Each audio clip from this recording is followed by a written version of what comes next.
Dear ladies and gentlemen, in this video guide we will give you detailed instructions on how to get rid of the browser hijacker called MyShopSearch.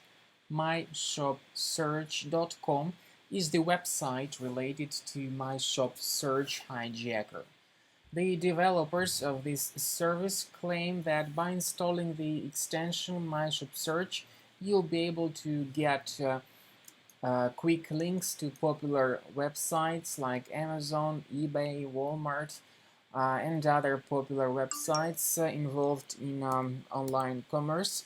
But the point is that this extension may additionally collect some of your personal information, some of your browsing related data, and use this information illegally, for instance, to show a lot of sponsored links and advertisements on top of the search results. A lot of browser hijackers like that may change the default search engine and perform a lot of other illegal actions. So I recommend you to get rid of myshopsearch.com as soon as possible. And the first thing you could do is to access the menu, click on More Tools, then choose Extensions.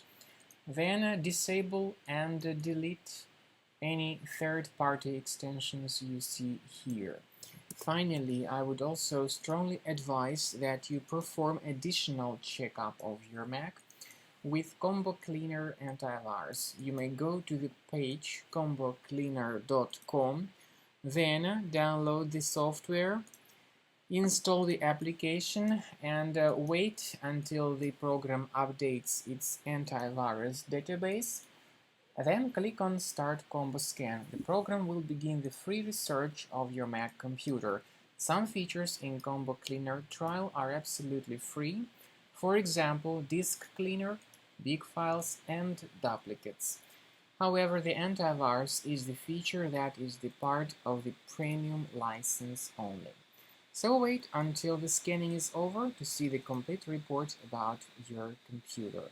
This is the end of scanning by Combo Cleaner Antivirus, and at the end of scan the program gives you the full report about the security situation with your Mac computer.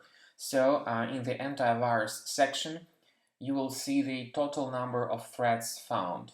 You may click on Review Results, so this will show you the exact names of threads and where exactly these threads are located. How to get rid of these threads manually? You may click on this icon that says Show in Finder. So this will show you its location in Finder. You may right-click on each specific thread and move it to the trash. You may do the same thing with all other threads. However, some threads can only be removed with Combo Cleaner Premium version, so consider purchasing this premium version to get your Mac fully cleaned and protected.